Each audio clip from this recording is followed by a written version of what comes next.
양정석 목사의 5분 칼럼.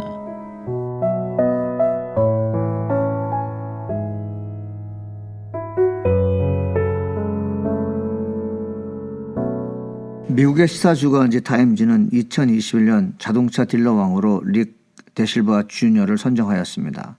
미국 전역에 있는 18,000개의 딜러샵에서는 한 명씩 추천하였고 그 가운데 40명이 압축되었습니다. 40명 가운데 당당히 릭 데실바 주니어는 2020년 자동차 딜러 왕으로 선정된 것입니다. 치열한 경쟁을 통과했음을 알 수 있습니다. 릭이 자동차 딜러 왕이 될 수 있었던 전략은 다음과 같습니다. 은퇴한 군인들을 돕는 일을 했습니다. 올림픽에 참가한 선수들을 후원하며 지원하는 일을 했습니다.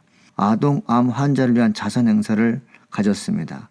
지역사회에 속한 학교에 엄청난 후원금을 보탰습니다. 팬데믹 기간 동안 기술 교육을 받지 못한 학생들을 위해 장비를 제공한 일을 했습니다. 자동차를 팔기 위해 세상 말로 밑밥을 까는 상술적인 비즈니스 마인드가 아니었습니다. 마땅히 해야 할 일이라고 믿었고 이것이 내가 마땅히 해야 할 소명이라고 알았던 것입니다. 사람들은 릭 데실라 주니어가 정말 착한 사람이라는 것을 인정하였고 그가 하고자 하는 일을 동의하고 동조했습니다. 종려 주일이 지나면 고난주간이 시작됩니다. 일주일의 시간이 경과하면 부활의 아침을 맞는 환희의 시간이 우리에게 주어질 것입니다. 예수를 깊이 생각하라는 슬로건을 갖고 고난의 시간을 보내건 우리 자신에게 잠은 자답할 것이 있습니다.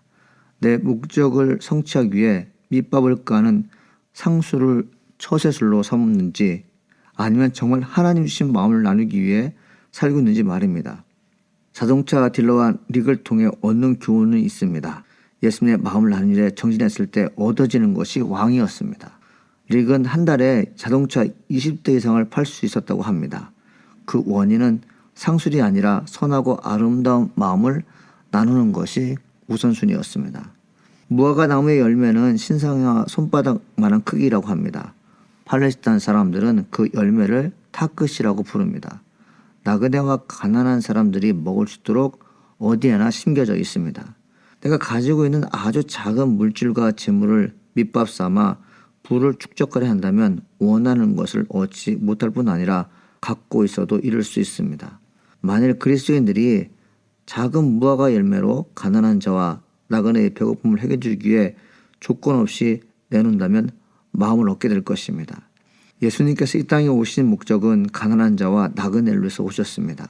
무화과의 작은 열매인 타크시가 가난한 자와 나그네를 위해서 심겨졌다는 것은 큰 의미가 있습니다. 우리 믿는 크리스찬들이 내가 가진 작은 것으로 마음을 쓴다면 많은 사람으로부터 동의와 동조를 얻는 놀라운 효과가 될 것입니다. 예수를 소개하며 예수를 믿게 하는 결과를 얻게 될 것입니다. 자동차 릭 데실라 주니어가 자동차를 팔기 위해서 선한 일을 하지 않았습니다. 그는 선한 일을 하다 보니까 자동차를 많이 파는 사람이 되었습니다. 우리 한번 고난주간에 생각할 것이 있습니다. 내가 가지고 있는 재물로 나를 위해 이익을 추구하는지, 내가 가지고 있는 작은 것들을 조건 없이 드리는 것으로 만족하는 사람인지 깊이 생각해보는 시간을 가져봐야 할 것입니다.